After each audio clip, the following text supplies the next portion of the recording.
Bonjour à tous et bienvenue chez Coaching Déco, je m'appelle Jessica et aujourd'hui je vais vous donner mes 5 éléments must-have pour ranger votre salle de bain comme il se doit. C'est parti!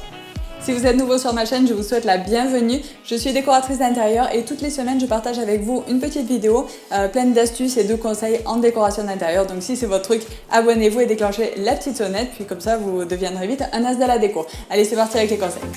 Le premier élément, c'est un porte-sèche-cheveux dans la porte de votre meuble bas ou dans un placard si vous avez un autre placard dans votre salle de bain. Bref, le but c'est de tout avoir à portée de main sans forcément le montrer à tout le monde. Hein. C'est pas très esthétique d'avoir votre sèche-cheveux, les plaques, les fers à friser, etc.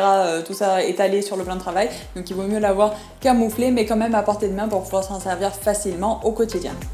Le numéro 2, c'est tout simplement d'utiliser des paniers de rangement pour camoufler un petit peu votre nécessaire du quotidien et éviter de le mettre à la vue de tous, mais quand même l'avoir à portée de main. Donc les paniers de rangement, pour ça, c'est vraiment génial. Et en plus, en ce moment, c'est très tendance de remplacer son meuble bas par un premier plan de travail et ensuite un autre plan de travail en dessous pour pouvoir justement mettre tous ces paniers de rangement et tout avoir à proximité. Donc c'est plutôt sympa de jouer un petit peu avec ça et de les accorder en fonction de votre style. Donc soit tous les mêmes si par exemple vous êtes sur du classique contemporain ou si vous voulez jouer un petit peu plus sur la couleur avec du moderne, vous pouvez bien sûr avoir une série assez neutre et avoir 2-3 paniers qui vont venir rajouter un petit peu de peps, un peu de couleur dans votre pièce.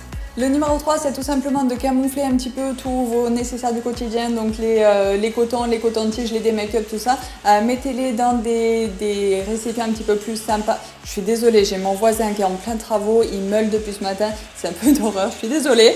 Ça fait un bouquin, mais bon, voilà, il n'y peut rien. Hein. Donc, on va faire avec.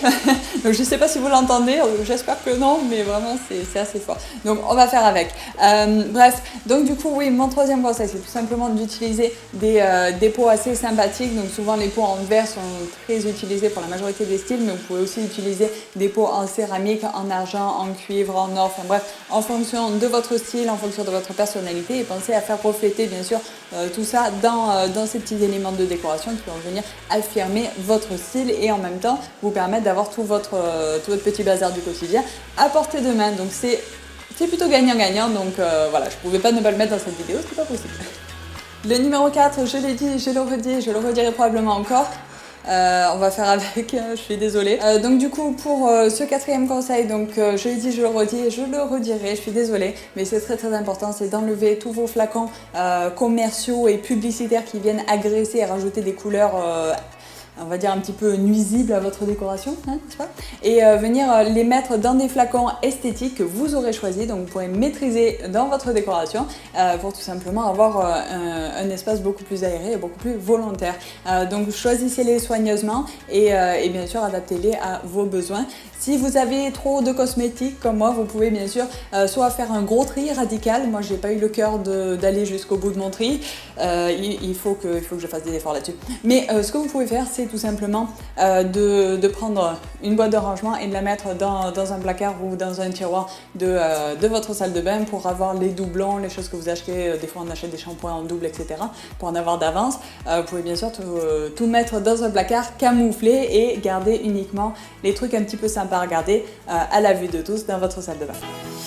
Et le numéro 5, celui-là j'adore, c'est les séparateurs de tiroirs pour rester organisé et voir un petit peu tout ce qu'on a, parce qu'un tiroir ça peut vite devenir le gros bazar, et avoir ces petits séparateurs ça permet de tout avoir à sa place et de voir ce qu'on a, et puis on se rend compte qu'on n'utilise pas forcément tout ce qu'on a dans son tiroir jusqu'à ce qu'on ait bien séparé tout ça, et puis on retrouve le plaisir de tout utiliser. Donc voilà, les séparateurs de tiroirs pour moi c'est important. Et voilà, c'est la fin de cette vidéo. J'espère que ça vous a plu. Si c'est le cas, laissez-moi des petits pouces bleus. Laissez-moi dans les commentaires vos questions si vous en avez, et dites-moi ce que vous avez pensé de cette vidéo, si vous avez des thèmes qui vous plairaient, des problèmes dans votre décoration auxquels vous cherchez une solution. Enfin voilà, dites-moi tout ça en bas. Allez voir le site aussi, c'est www.coachingdeco.org. Il y a plein d'articles, de vidéos déco, d'astuces, de conseils. Enfin, il y a plein de trucs là-bas, donc n'hésitez pas à aller voir. Voilà, abonnez-vous si ce n'est pas encore fait et déclenchez la petite sonnette pour vite devenir un as de la déco. Et puis pensez à bien analyser avant de foncer tête baissée. Moi je vais penser à respirer et on se dit à très vite pour une nouvelle vidéo. Bye bye.